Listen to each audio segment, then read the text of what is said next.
Hello and welcome to the Halfway to Halloween tag.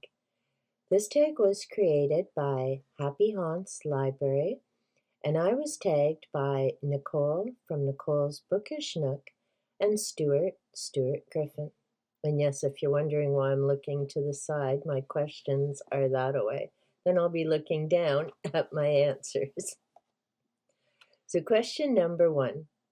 Are you a fan of haunted houses?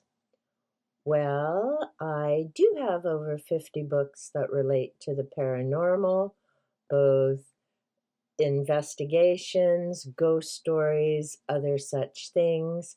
So, in terms of that, yes, I do enjoy haunted houses and stories about them. And no, I don't go to other haunted houses. Number 2, what's your favorite ghost story or haunted lore? I don't have an answer for this. There have been so many stories over decades that I've read, that I've heard about. I've either read the books, seen movies, had people tell me about their personal experiences. I've had a few of my own. So there's just no way I can answer that. Number 3. Do you plan on Halloween decor hunting this year? If so, what items do you hope to find? The answer to that is no. I have quite a few items throughout my house that relate to Halloween. No, they never get packed away. They stay out all year long. I'm not a decorate for particular holidays kind of person.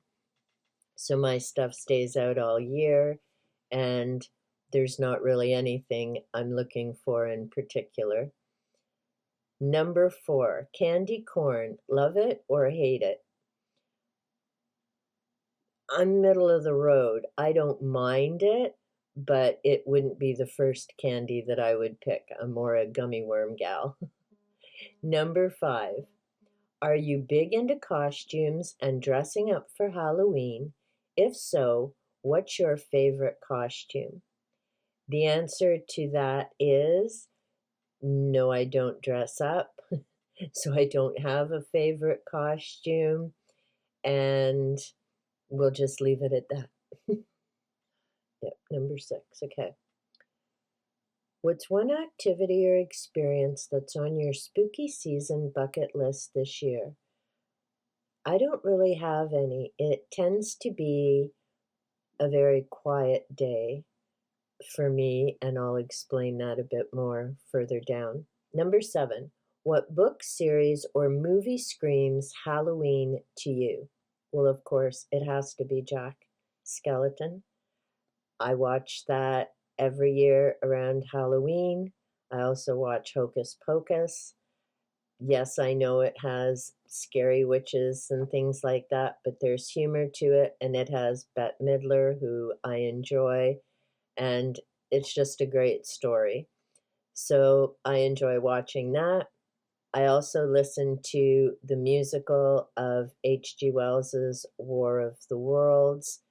Those are my 3 big Halloween watch and listens. Number 8, how do you typically spend your Halloween night? Unlike most people, Halloween here is a very quiet evening. One, we don't have a lot of kids in the area, and most people around here now have Halloween parties rather than kids going door to door. So it isn't quite what it used to be like. But 2, for me, it's a quiet day of reflection and remembrance and setting goals for the new year. So it's thinking about what has gone right over the past year, what do I still need to work on. It's about remembering family and friends who are no longer here.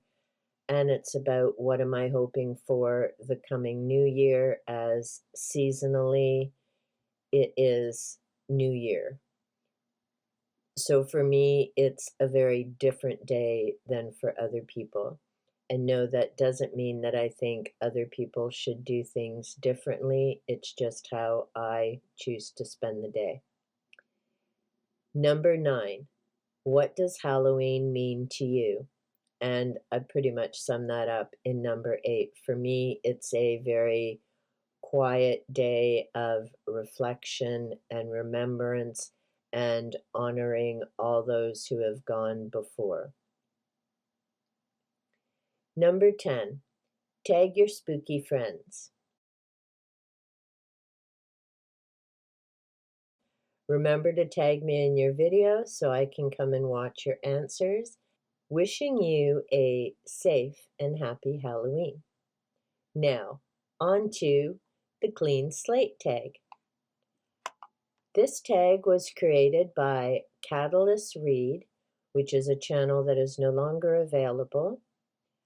I was tagged by Leslie, Books, Gers, and Purrs, Pat, Book Pat with Chat, Stuart, Stuart Griffin, Ven's Corner, and Nicole, Nicole's Bookish Nook. So I figured I had better get this one done. The prompts are, number 1, are there any genres that you're going to read more or less of in 2025? Nonfiction will definitely be more because that ties in with the Da Vinci Spiral, the Bible study, the pagan study, and that's mainly nonfiction books. So a number of titles that I will be delving into. And it's also a chunk, I'm just looking at the wall here, or looking at my corkboard here, and the majority of the books on my beefcake list are all nonfiction. How's that for funny? There's only 2 that are fiction, the Da Vinci Code itself and Dune, that's been waiting for 3 years, that I really need to get started at some point. Number 2, are there any books you have read recently that challenge some of your own philosophies and beliefs? I'm not so sure about challenging my philosophies and beliefs, but the future of humanity has definitely made me stop and think about where the world is going and whether some of the things mentioned in that book are even realistic anymore. And I'll talk more about that when I get my notes done and do a review on that. It's probably going to be a while because there's a lot to, as they say, unpack in that particular book. Number 3, who would you recommend for a newbie to watch? There's no answer for that because it depends on what do they read, what are they interested in. There are so many factors to what appeals to a viewer about a channel, whether it's the creator's voice, the background, the content, the combination. So can't answer that one. Number 4, do you have a bucket list? Yes, it's called my ever-growing, never-ending TBR. Number 5, what about BookTube has surprised you the most?